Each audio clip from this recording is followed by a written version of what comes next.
Hello বন্ধুরা, সবাই কেমন আছো? আবার চলে এসেছি আজকে আদুর আড্ডাতে তোমাদের সাথে একটা নতুন রেসিপি নিয়ে। আর তোমরা তো জানোই বাঙালি কিন্তু প্রচণ্ড খাদ্যরসিক।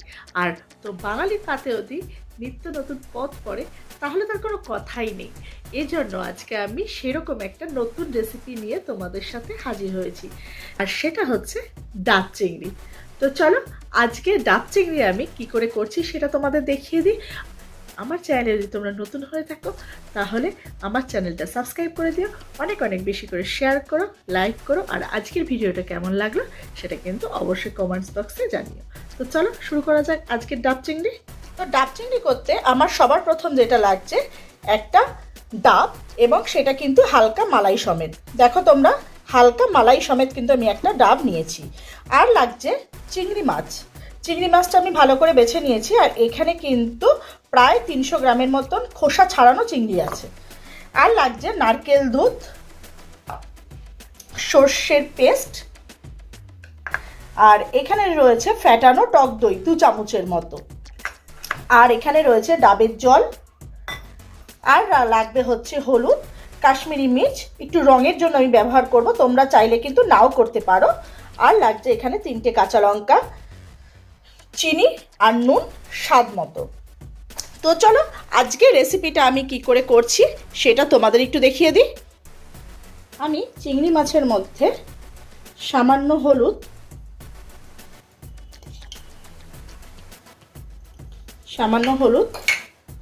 আর সামান্য লবণ দিয়ে ভালো করে মাখিয়ে 10 মিনিটের মতন এটা ম্যারিনেটের জন্য রেখে দেবো। তাতে চিংড়ি মাছের ভেতরে কিন্তু নুনগুলো ভালো করে ঢুকে যাবে।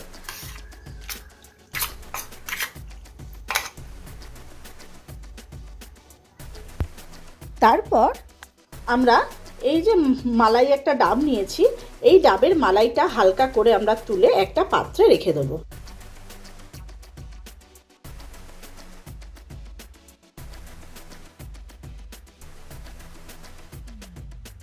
তো আমি ডাবের ভেতরের মালাইটা কিন্তু সবটুকু বার করে নিয়েছি, হালকা রেখেছি। দেখো তোমরা, এই যে মালাইটা, এবার এই মালাইটা কিন্তু আমি মিক্সিতে ভালো করে পেস্ট করে নেব। এবার মিক্সিং জারে আমি মালাইটা কিন্তু দিয়ে দেবো। ডাবের শাঁসটা, আমরা মালাইও বলি ডাবের শাঁসও বলি, এই ডাবের শাঁসটা দিয়ে দেবো। এই ডাবের শাঁসযুক্ত ডাবগুলো খেতে কিন্তু ভীষণ ভালো লাগে, তাই না? আমি তো রাস্তায় বেরোলেই যদি জল তেষ্টা পায় বা সামনে যদি ডাব দেখি, এরকম মালাইযুক্ত একটা ডাব নিয়ে নিই, আর সেটাকে বেশ সুন্দর করে খেয়ে নিই, আর ভেতরের মালাইটা তো ব্যাপক লাগে। তো চলো, তা এই ডাবের শাঁসের মধ্যে আমি দিয়ে দেবো 3টে কাঁচা লঙ্কা, আর জল হিসেবে কিন্তু আমি ডাবের জলটাই ইউজ করব।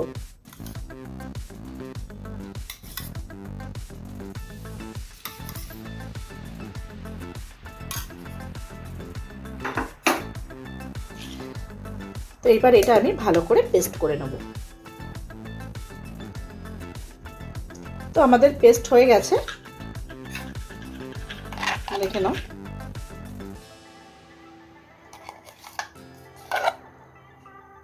তো এর থেকে বেশি মানে জল আমি দেব না পেস্টের মধ্যে, কেননা সর্ষে বাটার মধ্যে একটা জল আছে, তারপরে চিংড়ি মাছ থেকে একটা নিজস্ব জল বেরোবে, আর টক দই থেকেও কিন্তু একটা জল বেরোবে। এর জন্য পেস্টটা কিন্তু তোমাদের এরকম ঘন ঘন করে করতে হবে। দেখে নাও তোমরা। এইবার আমাদের 10 মিনিট হয়ে গেছে, চিংড়ি মাছটাকে ম্যারিনেট করে রেখে দিয়েছিলাম নুন হলুদ দিয়ে। এবার তার মধ্যে আমি দিয়ে দেবো হচ্ছে এই সর্ষে পেস্টটা,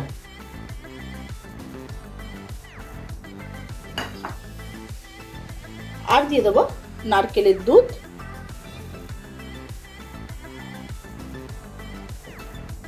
আর দিয়ে দেবো 2 চামচের মতো টক দই।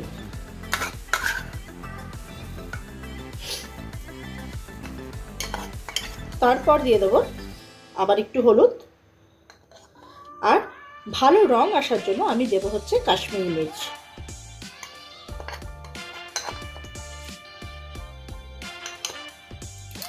আর দেবো সামান্য নুন। নুনটা কিন্তু বুঝে নিতে হবে, কেননা চিংড়ি মাছ মাখানোর সময় আমরা নুন দিয়ে রেখেছিলাম, তো সেই বুঝে কিন্তু নুনটা দিতে হবে। আর দেবো হচ্ছে চিনি। চিনিটা তোমরা চাইলে দিতেও পারো, নাও দিতে পারো। এবার যেহেতু নারকেলের দুধ ছুট পড়েছে, তো এটা একটু মিষ্টি মিষ্টি হলে কিন্তু ভালোই লাগে, এই কারণে আমি চিনিটা দেব। আর দেব হচ্ছে এই চিংড়ি মাছের মধ্যে এই ডাবের শাঁসের পেস্টটা।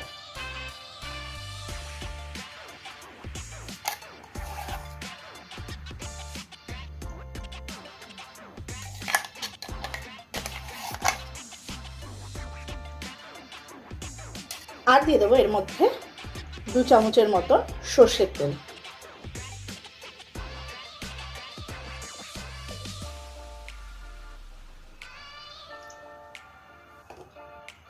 এইবার ভালো করে এগুলো মেখে নিতে হবে।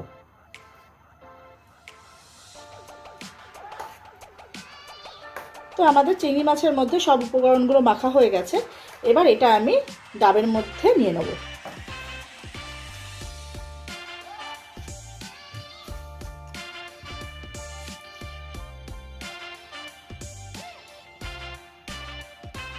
খুব আস্তে আস্তে করে এই ডাবের মধ্যে কিন্তু আমাদের এটা নিয়ে নিতে হবে।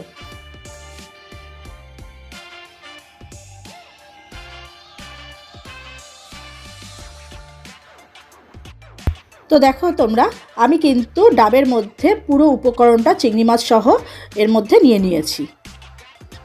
তো এবার আমরা উপর থেকে ভালো করে আটা দিয়ে কভার করে দেবো।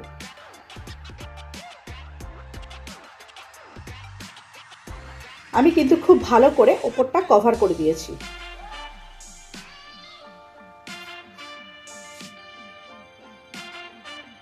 তো আমি এরকম একটা প্রেশার কুকারে, তো ডাবটা যেহেতু অনেকটাই বড়, তো প্রেশার কুকারে ঢাকনা আটকাবে না, তো আমি এরকম একটা সাইজে প্রেশার কুকারের মধ্যে আমি একটা বাটি দিয়ে দিয়েছি। তোমরা এটা চাইলে কড়াইতেও করতে পারো বা গামলাতেও করতে পারো, যেখানে ডাবটা ভালো মতন বসানো যাবে। তো এরকম অবস্থায় একটা বাটি দিয়ে দেবে, ডাবটা আমি এটার মধ্যে বসাবো। তো তোমরা দেখো, আমি কিন্তু এর মধ্যে 4 ভাগের 1 ভাগ জল দিয়ে দিয়েছি। আর এর মধ্যে এবার আমি ডাবটা বসিয়ে দেবো। আমি প্রেশার কুকারের মধ্যে জল দেওয়ার পর ডাবটা এমনভাবে বসিয়েছি যাতে ডাবের হাফ অবধি জলটা থাকে। এখানে তোমাদের আমি ঠিক মতন দেখাতে পাচ্ছি না, কেননা আমার যে প্রেশার কুকারটা খুবই ছোট, ডাবের আন্দাজে অনেকটা ছোট হয়ে গেছে প্রেশার কুকারটা। তো যাই হোক, আমি মুখে বলে দিলাম, তোমরা এটাকে খেয়াল রেখো যে ডাবটা যেন জলের মধ্যে হাফ ডুবে থাকে, না হলে কিন্তু ভালো করে, মানে জলটা যদি না ফোটে তাহলে ডাবের ভেতরের যে চিংড়ি মাছ ওগুলো তো সেদ্ধ হবে না। তো সেইভাবে কিন্তু তোমার পরিমাপটা নিয়ে জলের মধ্যে ডাবটা রাখতে হবে। তো চলো, এইবার আমি এইটাকে প্রায় 45 মিনিট থেকে 1 ঘন্টার মতন বসিয়ে রান্না করব।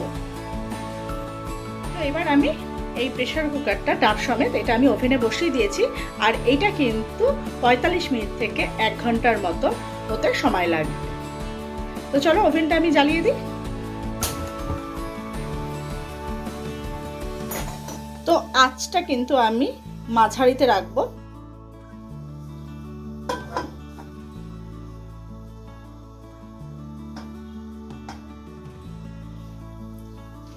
তো আমি এরকম ভাবে ঢাকা দিয়ে দিয়েছি।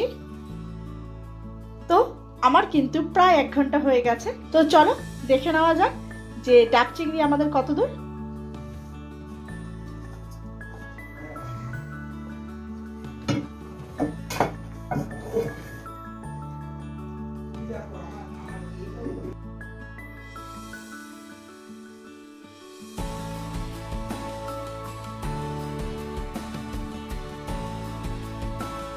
তো আমাদের ডাব চিংড়ি কিন্তু তৈরি হয়ে গেছে। দেখো তোমরা, গন্ধটা কিন্তু দারুণ বেরিয়েছে, দারুণ। আর এই যে চিংড়িগুলো,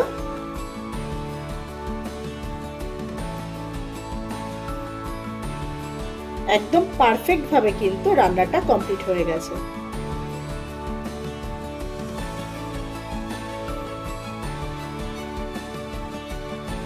আর এইটা গরম ভাতের সাথে আহা, দারুণ দারুণ জমে যাবে। তো ডাব চিংড়িটা কিন্তু দেখে বেশ লোভনীয় লাগছে, একদম জিভে জল চলে আসার মতো। আর তোমরাও দেখে নাও, খুব সুন্দর কিন্তু ভেতরটা সেদ্ধ হয়ে গেছে চিংড়িগুলো।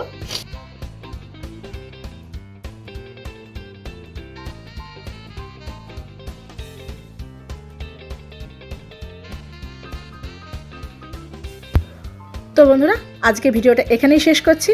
আর আজকের ভিডিওটা তোমাদের কেমন লাগলো সেটা কিন্তু অবশ্যই কমেন্টস বক্সে জানাবে। আর ভিডিওটা যদি ভালো লাগে তাহলে লাইক শেয়ার কমেন্টটা কিন্তু করে দিও। তো চলো আজকের জন্য এখানেই শেষ করছি। ভালো থেকো, সুস্থ থেকো। তো টাটা।